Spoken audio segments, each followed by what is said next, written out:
Brewing beer taught me three incredible lessons about parenting and about leadership and about the journey of becoming. I've been brewing beer for about 5 years now. And first time I brewed, it came out okay.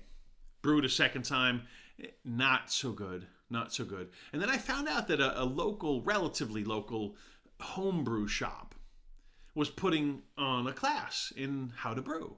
And it wasn't just a homebrew shop. They also owned a small craft brewery. And the husband and wife team that owned this shop and ran this shop, they had also written several books on brewing. So I thought, let's go. And it was a snowy day. I think it was in February. Roads were rough. But you know what? The class was happening. It was a few-hour class. And I went to the class. I took a lot of notes. And I remember one thing that they said in that class that just stuck out. They said, keep brewing. They said, keep brewing. They said, you'll make good batches, you'll make bad batches. You'll make something that you hate but someone else likes. You'll make something that someone else hates but you like. You'll have something go really wrong. Scheduling, timing, everything will get in the way. But just keep brewing. Keep brewing. You don't have to brew every week or every month, but keep brewing. Just do it again. At some point, do it again. Make another batch of beer. In other words, stay in the game. Stay in the game. As a parent, I think so often, I have daughters, and now my daughters are 15 and 11, and there are times when you're like, oh, wow, nothing seems to be working. And there are times when you start thinking, I'm good at this. I'm good at this. Don't stop. Don't stop. Keep parenting. Keep spending time with them. Keep planning events. Keep doing things together. Keep asking them questions. Keep going to their sporting events. Keep parenting. Lesson number 1, keep parenting. Lesson number 2, don't arrive. Don't arrive. You'll make that good batch. And you might think I'm good. I remember we made an Oktoberfest. And it was probably maybe the 4th, 5th, 6th beer, something like that. And it was phenomenal. And I thought, we've got it. I know what I'm doing. Let's make this again, but I'd like it to be just a little richer, maybe a little maltier. Thought, okay, let me look at the recipe, look at the ingredients, and all right, add another ounce of that and an ounce of whatever, And batch number 2 was not good. I mean, it was okay, but batch number 1 was amazing, and batch number 2, said, well, maybe I added a little too much. Let's make batch number 3. Batch number 3 was okay. I said, let's go back to the exact same process from batch number 1. That was the best one by far. Exact same process. And it was okay. But batch number 1 was the best one. Don't arrive. In the process of brewing, in the process of parenting, don't arrive.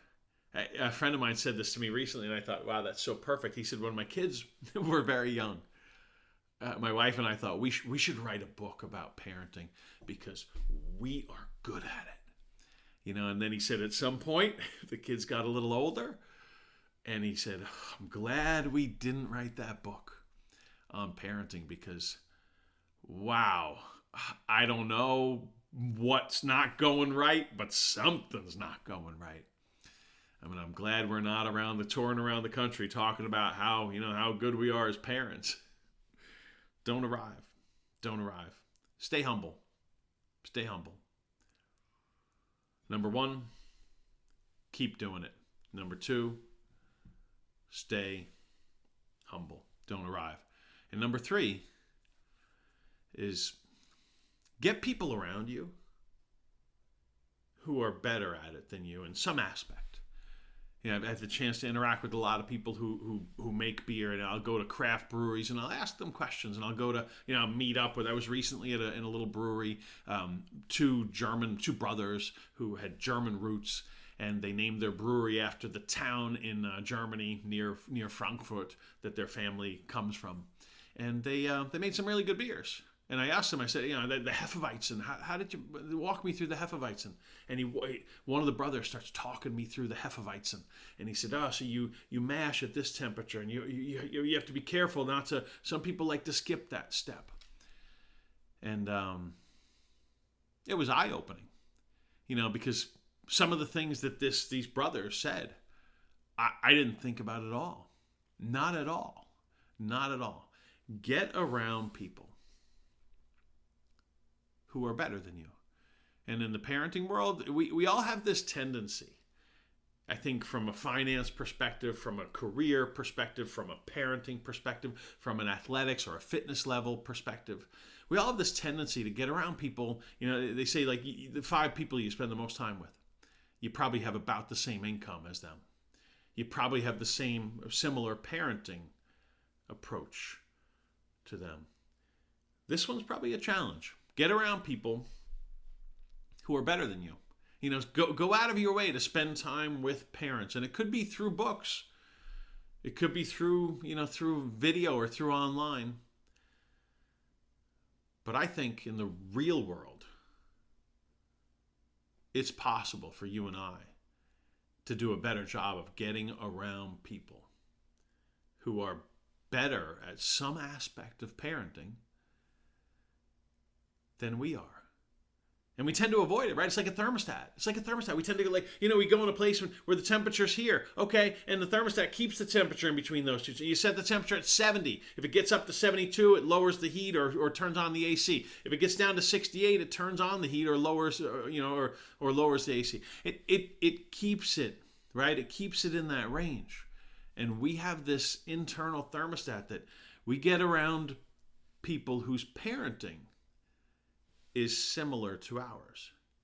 We get around people whose brewing skills are similar to ours. I've invited people to brew with me and said, wow, you've been doing it for 10 years or 20 years, or bring me something you brew. Oh, wow, that's unbelievable. Can we do one of those together? Or next time I'm making a beer, can I give you a call? Maybe you could stop by for a few minutes. Can I just bring you a sample and you taste it and let me know what you think?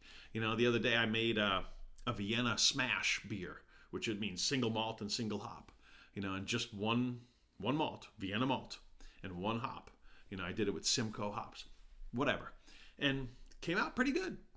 Brewed it for the Super Bowl, right? Came out pretty good. Actually came out very good. And then I went and talked to a homebrew shop, and I thought that was really good. I'm just going to do it again. Went and talked to an owner of a homebrew shop and brewery, owns both, and I said, I made a smash with Vienna and Simcoe. He said, what'd you think? I said, well, it's really good, but he said, but what? I said, the hoppiness is a little, I don't know. And he said, yeah, that's probably what I would have said, but I wanted to know what you thought. And he looked at me and he said, are you going to change anything? Are you going to do the same one again? I said, maybe I'll change something. What do you suggest? And he told me some thoughts, and he asked me my tastes.